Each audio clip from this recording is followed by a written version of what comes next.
പട്ടിണിയും ദാരിദ്ര്യമൊക്കെ ഇതിനു മാത്രം ഞാൻ കണ്ടത് രാജസ്ഥാനിലാണ്. ഹലോ ഗൈസ്, ഇന്നത്തെ എൻ്റെ യാത്ര രാജസ്ഥാനിലെ വിശേഷങ്ങളെ പറ്റിയാട്ടോ. രാജസ്ഥാനിൽ ഞാൻ ഉദയ്പൂർ കുറച്ച് നാൾ നിന്നിട്ടുണ്ടായിരുന്നു.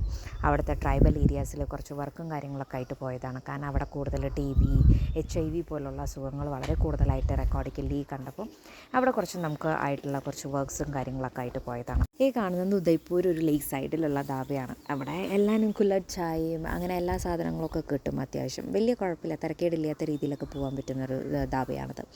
പിന്നെ ഇതല്ലാണ്ട് നമ്മൾ പുറത്തോട്ടൊക്കെ ഇറങ്ങി കഴിഞ്ഞാലുണ്ടല്ലോ, പട്ടിണി എന്താ ദാരിദ്ര്യം എന്താന്നൊക്കെ പറഞ്ഞ് നമ്മൾ ഇപ്പോൾ കേരളത്തിൽ കിടന്ന് തുള്ളിച്ചാറിന പോലെ ഒന്നല്ല. അവിടുത്തെ ആൾക്കാരെന്ന് പറഞ്ഞു കഴിഞ്ഞാൽ ചിലപ്പോൾ ഒരു നേരമൊക്കെ 1-2 റൊട്ടിയൊക്കെ കഴിച്ചിട്ട് നിൽക്കുന്നവരായിരിക്കും.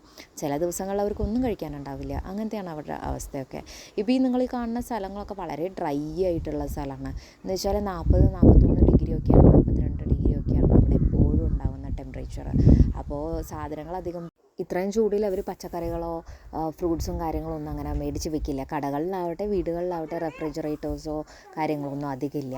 അപ്പോൾ അതിൻ്റേതായ പ്രശ്നങ്ങളൊക്കെ എപ്പോഴും അവർക്കുണ്ട്. ഉരുളക്കിഴങ്ങിനും സവാളയ്ക്കും വലിയ പഞ്ഞമില്ല. ഈ നോർത്തേൺ സ്റ്റേറ്റ്സിൽ ഉരുളക്കിഴങ്ങ്, സവാള, പരിപ്പ് ഇതിന് മാത്രം പഞ്ഞല്ലാത്തുണ്ടാവുള്ളൂ. അപ്പോൾ ഈ പറയുന്ന സ്ഥലത്ത് ഇപ്പോൾ ഈ ഉരുളക്കിഴങ്ങ് മേടിച്ച് വെച്ച് കഴിഞ്ഞാൽ കുറേ നാളത്തേക്ക് നിൽക്കുന്ന കാരണം കൊണ്ടും പെട്ടെന്ന് അങ്ങനെ കേടാകാത്ത കാരണം കൊണ്ടും എല്ലാ കടകളിലും ഉരുളക്കിഴങ്ങ് കാണും, പരിപ്പ് കാണും, കടല പോലും അധികം കാണാൻ പറ്റില്ല. അപ്പോൾ എവിടെ ചെന്ന് കഴിഞ്ഞാലും ദാൽ, ചാവൽ, ആലു ഈ സംഭവങ്ങൾ തന്നെയാണ് എല്ലായിടത്തും ഉള്ളത്. ഇങ്ങോട്ടേക്ക് വന്നപ്പോൾ ഞാൻ പിന്നെ അധികം കൃഷികളൊന്നും കണ്ടില്ല കേട്ടോ. ഗോതമ്പിൻ്റെ കൃഷി അവിടെ ഇവിടെയൊക്കെ കുറച്ചായിട്ട് കണ്ടെന്ന് മാത്രമല്ലാണ്ട് പച്ചക്കറി കൃഷികളോ വേറെ ഒന്നും ഞാൻ കണ്ടില്ല. കാരണം ഒന്ന് ഇത്രയും ടെമ്പറേച്ചർ ഇത്രയും ഹൈയിൽ നിൽക്കുമ്പോഴത്തേക്കും വെള്ളം കിട്ടാൻ ഇവർക്ക് ബുദ്ധിമുട്ടാണ്. കാരണം മരുഭൂമി പോലെ തരിശായിട്ട് കിടക്കുന്ന സ്ഥലത്തേക്ക് വെള്ളം കിട്ടാനും പാടാണ്.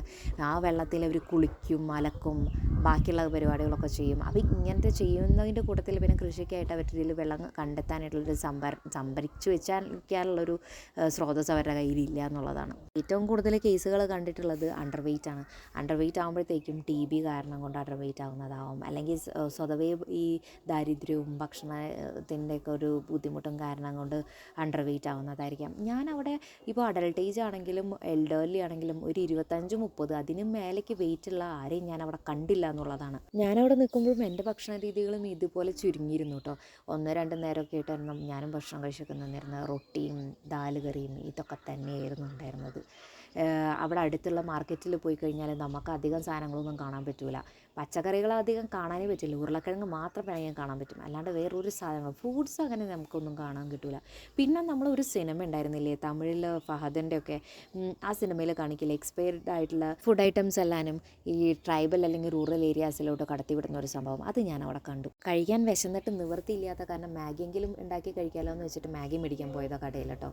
ഈ പറയുന്ന മാർക്കറ്റിൽ തന്നെ. പക്ഷേ അവിടെ നോക്കുമ്പോഴത്തേക്ക് എന്താണെന്ന് വെച്ച് കഴിഞ്ഞാൽ 4-5 പഴക്കം വന്നിട്ടുള്ള മാഗി പാക്കറ്റുകളാണ് കണ്ടത്. അതിലെല്ലാത്തിനും കറുത്ത നിറമായിട്ട് ഫുള്ള് ഫംഗസ് ആയിട്ട്. ഞാൻ പൊട്ടിക്കുന്നതിന് മുന്നേ ഞാൻ എക്സ്പയറി നോക്കിയില്ല. പൊട്ടിച്ച് കഴിഞ്ഞപ്പോഴാണ് ഇതെന്ത് ഇങ്ങനത്തെ നിറം എന്ന് കണ്ടിട്ട് നോക്കുന്നത്. അപ്പോൾ അവിടുത്തെ ആൾക്കാർ പറയുന്നത് അതൊക്കെ നോർമലാണ്, ഇവിടെ ഇങ്ങനെയാണ് കിട്ടാറ്. അപ്പോൾ അവർ അത് കഴിച്ചിട്ടാണ് നിൽക്കുന്നത്. ഇപ്പം ലേസ്, ചീറ്റോസ് പോലുള്ള സാധനങ്ങളാണെങ്കിലും എല്ലാം അത്യാവശ്യം ഞാൻ കുറേ സാധനങ്ങൾ നോക്കിയപ്പോൾ എല്ലാം എക്സ്പയർഡ് ആയിരുന്നു. പറയുമ്പോൾ എത്രത്തോളം ഈ പട്ടിണിയുടെയും അല്ലെങ്കിൽ ദാരിദ്ര്യത്തിൻ്റെ അവസ്ഥ നിങ്ങൾക്ക് മനസ്സിലാവുമെന്ന് അറിയില്ല. പക്ഷേ അതൊരു ഭയങ്കര മോശം അവസ്ഥ തന്നെയായിരുന്നു കാണാനായിട്ട്, കണ്ടു നിൽക്കാനുമായിട്ട്. ഇപ്പം TB, HIV ഒക്കെ ഉള്ള ആൾക്കാരാണെന്നുണ്ടെങ്കിൽ നമുക്ക് ന്യൂട്രീഷണൽ സപ്പോർട്ട് വളരെയധികം കൊടുക്കേണ്ട ഒരു സംഭവമാണ്. പക്ഷേ അങ്ങനെയുള്ളൊരു ന്യൂട്രീഷണൽ സപ്പോർട്ട് നമുക്ക് കൊടുക്കാൻ പറ്റാത്ത അവസ്ഥയാണ് നമ്മൾ അവിടെ കണ്ടത്. ഇതുപോലെ തന്നെ തരിശായി കിടക്കുന്ന ഭൂമിയാണ് ഏറ്റവും കൂടുതൽ അവിടെ ഉള്ളത്. പിന്നെ അവിടുത്തെ വീടുകളൊക്കെ കാണാനൊരു രസമുണ്ട്, കൗതുകമുണ്ട്. പക്ഷേ അവിടെ ഈ പറയുന്ന കരണ്ടോ വെള്ളമോ ഒന്നുമില്ല. പിന്നെ ലാട്രിൻസോ ഒന്നുമില്ല. കുളിമുറി, കക്കൂസ് എന്ന് പറയുന്ന സാധനങ്ങളൊന്നുമില്ല. നമുക്ക് പോകുമ്പോഴൊക്കെ വഴിയോരത്ത് ഏതെങ്കിലും പൈപ്പിൻ ചോട്ടിലൊക്കെ ഇരുന്ന് കുളിക്കുന്നതും ഒക്കെ ആയിട്ട് നമുക്ക് കാണാൻ പറ്റും. അല്ലാത്ത വിധത്തിലുള്ള ഒരു സംവിധാനങ്ങളും നമുക്ക് അവിടെ കാണാൻ പറ്റില്ല. ഇത് അവിടേക്കുള്ള അംഗനവാടിയിലേക്കുള്ള നമ്മൾ മുട്ടയൊക്കെ കൊണ്ടുപോകുന്നതാണ്. പിന്നെ അവിടെ ഒരു സംഭവം ഉണ്ട് കേട്ടോ നമ്മൾ കണ്ടത്. അവിടെ പലരും വെജിറ്റേറിയൻസ് ആണ്. ഈ പട്ടിണി പരിവേശത്തിലും വെജിറ്റേറിയൻസ് ആവുന്നതിനുള്ളൊരവസ്ഥ എന്താണെന്നറിയോ? അവിടെ കിട്ടാനായിട്ട് ചിലരൊക്കെ ഈ കോഴി വളർത്തലും കാര്യങ്ങളൊക്കെ ഉണ്ട്. പക്ഷെ അവർ മുട്ട കഴിക്കില്ല. പശുവും കാര്യങ്ങളുണ്ട്. അത് ഈ കൃഷി ചെയ്യുന്നത് ചാണകത്തിന് വേണ്ടിയിട്ടാണ്. അപ്പോൾ അതിൻ്റെ പാലെടുക്കുകയോ അല്ലെങ്കിൽ തൈരായിട്ടോ വെണ്ണയോ അല്ലെങ്കിൽ നെയ്യോ ഇങ്ങനെ ഈ ഒരു സാധനങ്ങളും യൂസ് ചെയ്യില്ല എന്നുള്ളതാണ്.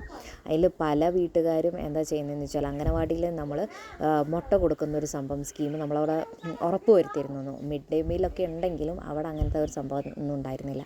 നമ്മളത് ഗവൺമെൻറ്റുമായിട്ട് അലൈൻ ചെയ്ത് നമുക്ക് മുട്ട കൊടുക്കുന്നുള്ളൊരു സംഭവം കൊണ്ടുവന്നു. പക്ഷേ അവിടുത്തെ ആൾക്കാർ എന്ത് ചെയ്യുന്നു വെച്ച് കഴിഞ്ഞാൽ കുട്ടികളെ ഈ അംഗനവാടിയിലോട്ടാണെങ്കിലും സ്കൂളുകളിലോട്ടാണെങ്കിലും വിടില്ല. എന്തുകൊണ്ടാണെന്ന് വെച്ചാൽ മുട്ട കഴിക്കാൻ കൊടുക്കുന്ന കാരണം കൊണ്ട്. അപ്പം ഇത്രയും പട്ടിണിയും പരിവേഷമാണെന്നുണ്ടെങ്കിലും അവരുടെ ഒരു റിലീജിയസ് ബിലീഫ്സ് എന്നൊക്കെ പറയുന്നത് പട്ടിണിനേക്കാളും വലിയൊരു വികാരമായിട്ട് നിൽക്കുന്ന ഒരു സംഭവമാണ്. കൂടാതെ ഇന്ന ജാതിക്കാരുടെ കൂടെ എൻ്റെ കുട്ടി ഇരുന്ന് പഠിക്കേണ്ട, ഇന്ന മതസ്ഥരുടെ കൂടെ എൻ്റെ കുട്ടി ഇരുന്ന് പഠിക്കേണ്ട എന്നുള്ള ജാതി വർഗ വിവേചനം എല്ലാം നമുക്ക് അവിടെ കാണാൻ പറ്റും. പട്ടിണിയും പരിവേഷത്തിനേക്കാളും വലിയൊരു സംഭവമാണ് അവിടെ ജാതിയും മതമൊക്കെ എന്നുള്ളത്. വന്നു കയറുന്ന ആൾക്കാരോട് ജാതിയോ മതമോ ചോദിച്ചാൽ അതിനെ ഒരു വികൃതമായ രീതിയിൽ ചിത്രീകരിച്ച് അത് വേറൊരു രീതിയിൽ ആക്സെപ്റ്റ് ചെയ്യുന്ന ആൾക്കാർ കൂടെയാണ് അത് അവർ മാത്രമല്ല, ഒട്ടുമിക്ക ഒരു 70-80% നോർത്തിലും ഞാൻ കണ്ടിട്ടുള്ളൊരു സംഭവമാണ്. അവർക്ക് മതം അറിയണം, ജാതി അറിയണം, അത് ഏതിൽ പെടും, നിങ്ങൾ തൊടാൻ പാടുമോ, തൊടാൻ പാടില്ലേ, ഇങ്ങനെയുള്ള എല്ലാ സംഭവങ്ങളും ഇങ്ങോട്ടേക്ക് വരുമ്പോഴത്തേക്കും നമുക്ക് കാണാൻ പറ്റും. അവിടെ പുറത്തുനിന്ന് അധികം ആൾക്കാർ വന്ന് നിന്ന് ജോലി എടുക്കാൻ പറ്റുന്ന ഒരു സ്ഥലമല്ല അവിടെ. അപ്പോൾ നമ്മളവിടെ ചെയ്തതെന്ന് വെച്ചാൽ അവിടെയുള്ള ട്രൈബൽസിനെയും റൂറലായിട്ട് അത്യാവശ്യം കുറച്ചെങ്കിലും പഠിച്ചിട്ടുള്ള ആൾക്കാരെ എല്ലാവരെയും ട്രെയിൻ ചെയ്ത് GNM ANM ഒക്കെ ആക്കി നമ്മൾ അങ്ങനെ ഒരു സ്കീമിൽ നഴ്സിംഗൊക്കെ കഴിച്ച് അങ്ങനെ ഇതാക്കിയിട്ട് കൊണ്ടുവന്ന് നിർത്തിയതാണ് അവരൊക്കെ. എംപ്ലോയേഴ്സിനും ഞാൻ പറയുന്ന ജാതി മതമൊന്നും ഇല്ല എന്നൊന്നും അല്ല കേട്ടോ, എല്ലാവരുടെ മനസ്സിലുള്ളൊരു സാധനമാണ്. പക്ഷേ എന്തോ ഞാൻ കേരളത്തിൽ അധികമൊന്നും കണ്ടിട്ടില്ല. ഈയിടെയുള്ള ന്യൂസുകൾ ഒത്തിരി അലമ്പാക്കുന്നുണ്ട് മൈൻഡ് സെറ്റ്. കാരണം ഇത്രയും ജാതി വർഗ വിവേചനമുള്ള ആൾക്കാർ നമ്മുടെ നാട്ടിലും ഇങ്ങനെ വന്നോ, അല്ലെങ്കിൽ ഇപ്പോൾ പുറത്തേക്ക് വരാൻ തുടങ്ങിയോ, അങ്ങനത്തെ ഒരു സംഭവമൊക്കെ നമ്മുടെ മനസ്സിലുണ്ട്. പക്ഷേ ഇത് വളരെ ഒബ്വിയസ് ആണ്, ഇവിടുത്തെ കാര്യങ്ങളെല്ലാം വളരെ ഒബ്വിയസ് ആണ്. അത്രയ്ക്കൊന്നും ആവരുതെന്ന് ഞാനും ആഗ്രഹിക്കുന്നുണ്ട്. ഇതാണ് ഞാൻ നേരത്തെ പറഞ്ഞിട്ടുള്ള അംഗൻവാടി സെൻറ്റേഴ്സ് കേട്ടോ. അവിടുത്തെ വെയിലെന്നൊക്കെ പറഞ്ഞാൽ ഒരുമാതിരി നട്ടപ്പൊരി വെയിലാണ്. നമ്മളെ സ്കിന്നൊക്കെ അങ്ങ് ഡ്രൈ ആയി വരണ്ട് അങ്ങനെ ഒരു ഡ്രൈനെസ്സാണ് അവിടുത്തെ ഒരു ഇത്. പലരുടെയും വീടുകളിലോട്ടുള്ള ഹൗസ് കണക്ഷനും കാര്യങ്ങളൊന്നുമില്ല. ഇങ്ങനെ കോമൺ ആയിട്ട് ഓരോ ഗ്രാമത്തിനും കോമൺ ആയിട്ട് 1-2 പൈപ്പുകൾ കൊടുത്തിട്ടുണ്ടാവും. അതിൽ സമയാധികൃതമായിട്ട് ഓരോ ടൈം ഉണ്ട് വെള്ളം വരുന്നതിന്. അപ്പോൾ ആ ഒരു ടൈമിൽ മാത്രം വെള്ളം കിട്ടുള്ളൂ. ഇത് വേറൊരു ഏരിയ ആണ് കേട്ടോ. ഇനി മലേൻ്റെ കുന്നിൻ്റെ മുകളിൽ പോയി കഴിഞ്ഞാൽ കിണറുകൾ ഏറ്റവും താഴെയായിരിക്കും. മലമുകളിൽ കിണറുകൾ കാണില്ലല്ലോ, അപ്പോൾ ഏറ്റവും താഴെയായിരിക്കും. അപ്പോൾ അവർക്ക് ഈ കുന്നിൻ്റെ താഴേക്കൊക്കെ ഇങ്ങനെ വലിഞ്ഞിറങ്ങേണ്ട ഒരു അവസ്ഥ കൂടെയുണ്ട്. പിന്നെ ഞാനൊരു തവണ ഒരു സംഭവം കണ്ടത്, 2 മല, അതിൻ്റെ ഒരു മലേൻ്റെ പകുതി വരെ നമുക്ക് 2 വീലറിന് പോകാൻ പറ്റുള്ളൂ. പിന്നെ നമ്മൾ നടക്കണം, അതായത് 1.5 മല നമ്മൾ നടക്കണം, മേലേക്ക് കയറണം. ആ ഹൈറ്റിലോട്ട് കയറുമ്പോഴത്തേക്കും ഒരു വീട് കണ്ടു. ആ വീട്ടിലാണെന്നുണ്ടെങ്കിൽ അവിടെ ഒരു അമ്മൂമ്മ മാത്രമേ ഉള്ളൂ. അമ്മൂമ്മയും അമ്മൂമ്മേൻ്റെ ഒരു കുഞ്ഞു കുട്ടി. അവർക്ക് അമ്മൂമ്മന്ന് നമ്മൾ പ്രായാധിക്യം കൊണ്ട് നമ്മൾ അങ്ങനെ പറയുമെങ്കിലും 10-40 വയസ്സുള്ളൂ. പക്ഷെ അവരുടെ ശരീരത്തിൻ്റെ ഒരു മൊത്തത്തിലൊരു ഫീച്ചേഴ്സും കാര്യങ്ങളൊക്കെ ഇട്ട് നോക്കുമ്പോൾ അവർക്ക് നല്ല പ്രായം തോന്നിക്കും.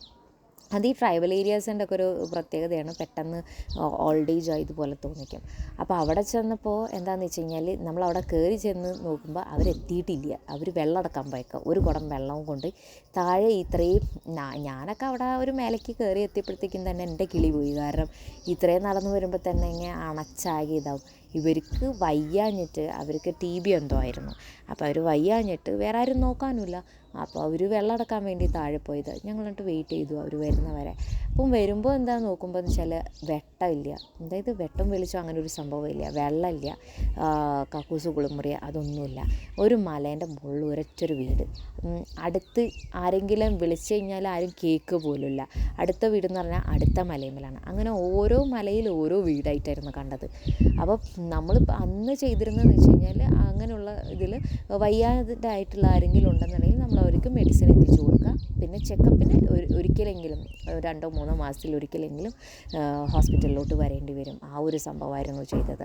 പക്ഷേ ഇവരൊക്കെ കറക്റ്റായിട്ട് വോട്ട് ചെയ്യുന്നുണ്ട്. വോട്ട് ചെയ്യാൻ സമയമാകുമ്പോൾ എല്ലാവരും കറക്റ്റായിട്ട് മലയൊക്കെ എന്ത് തേങ്ങയാണെങ്കിലും വേണ്ടില്ല, എല്ലാവരും കയറി ചെന്ന് ആൾക്കാരെയും കൊണ്ടുപോയിക്കോളും. പക്ഷെ അത് കഴിഞ്ഞാൽ പിന്നെ ആരും നോക്കണ്ട, അങ്ങനെയൊക്കെയായിരുന്നു. പിന്നെ പലർക്കും ചിലർക്കൊന്നും ഇതില്ല, ആധാർ കാർഡോ അല്ലെങ്കിൽ റേഷനോ അങ്ങനത്തെ ഒരു സംഭവമേ ഇല്ല. PDS സിസ്റ്റം അവിടെയൊക്കെ വർക്ക് ചെയ്യണ്ടോ എന്നുള്ളത് പോലും നമുക്കറിയാൻ പാടില്ല.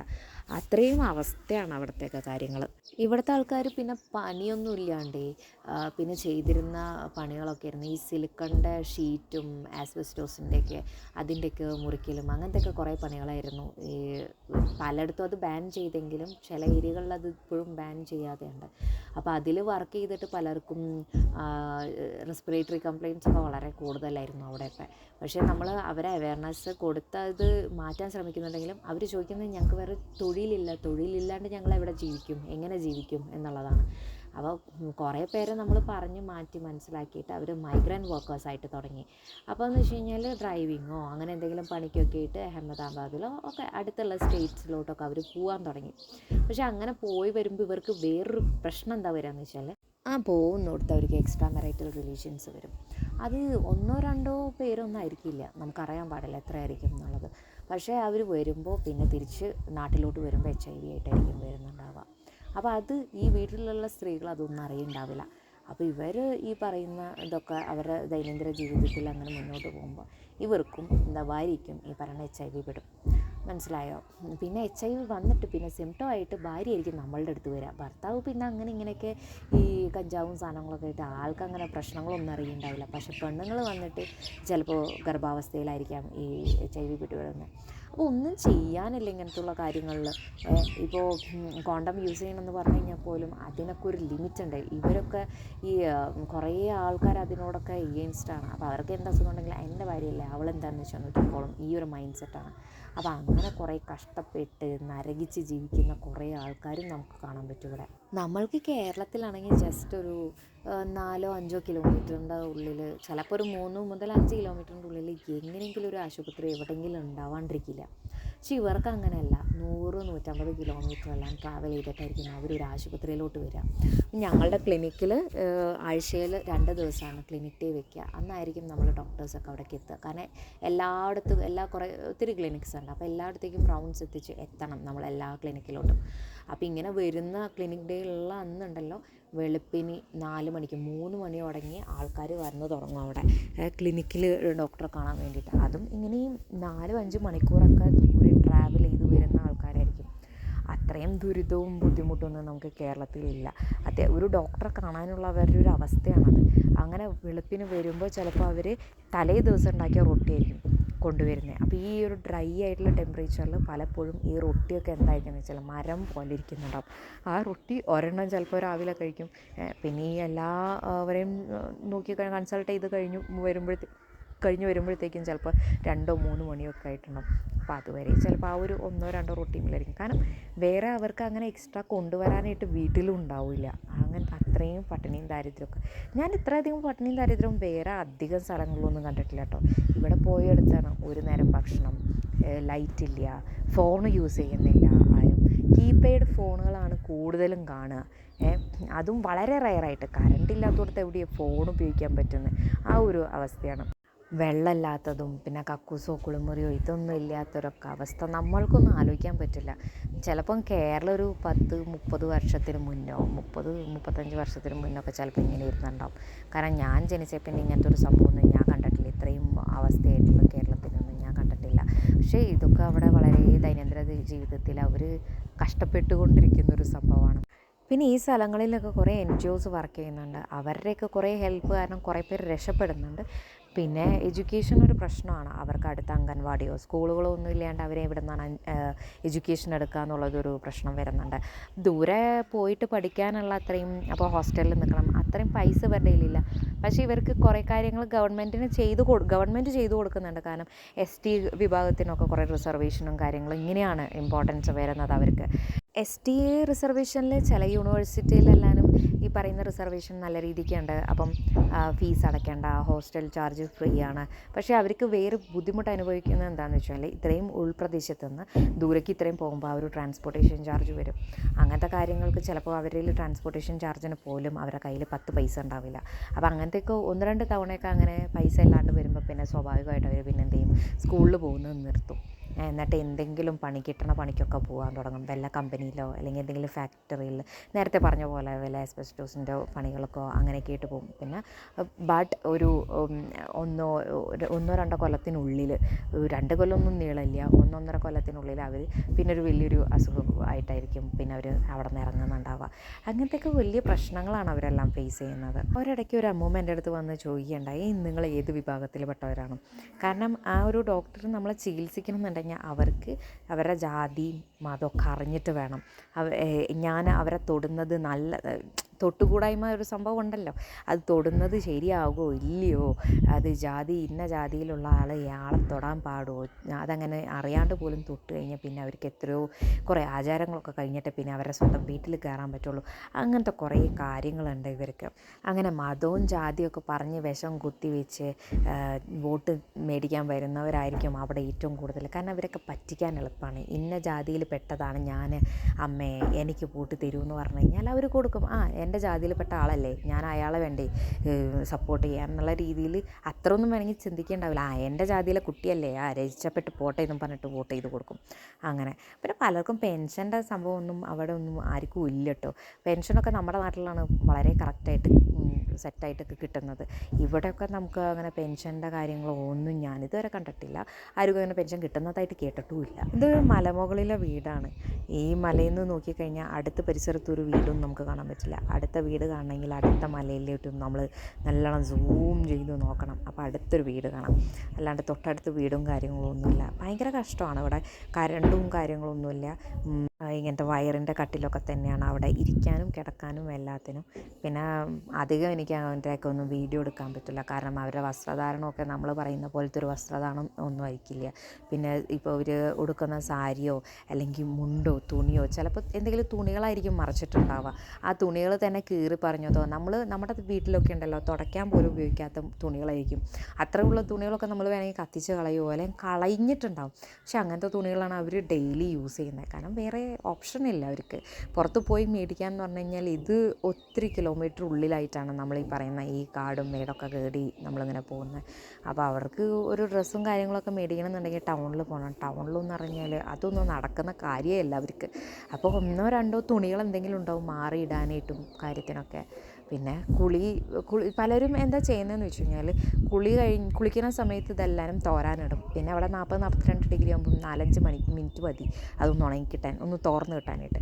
കുളി കഴിയുമ്പോഴത്തേക്ക് അതൊന്ന് റെഡിയായി കിട്ടും. അപ്പോൾ അതന്നെ ഇട്ടിട്ട് തിരിച്ച് വീട്ടിലേക്കും വരും. ഈ ഒരു സംഭവമാണ് അവിടെ കറക്റ്റായിട്ട് നടക്കുന്നത്. ഇത് അവിടുത്തെ ഒരു അമ്മൂമ്മ ചീനച്ചട്ടി പോലുള്ള പാത്രങ്ങളൊക്കെ ഉണ്ടല്ലോ ഉണ്ടാക്കുന്ന ഒരു സംഭവമാണ്. ക്ലേ ഒക്കെ കൊണ്ടിട്ട് ശരിക്കും കൈ കൊണ്ടൊക്കെ ഇടിച്ച് പരത്തി.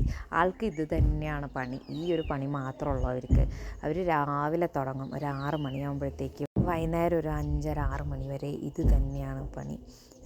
ഈ ചട്ടികൾ ഉണ്ടാക്കും. പിന്നെ അത് കാശിക്കുടുക്കകൾ, അങ്ങനെ കുറേ സാധനങ്ങൾ. കാശിക്കുടുക്ക എന്ന് പറഞ്ഞു കഴിഞ്ഞാൽ കാശൊക്കെ ഇട്ട് വയ്ക്കുന്ന കുടുക്കുണ്ടല്ലോ, അതന്നെ. അപ്പോൾ അങ്ങനത്തെ കുറേ സാധനങ്ങളൊക്കെയാണ് ഇവരുടെ പണി.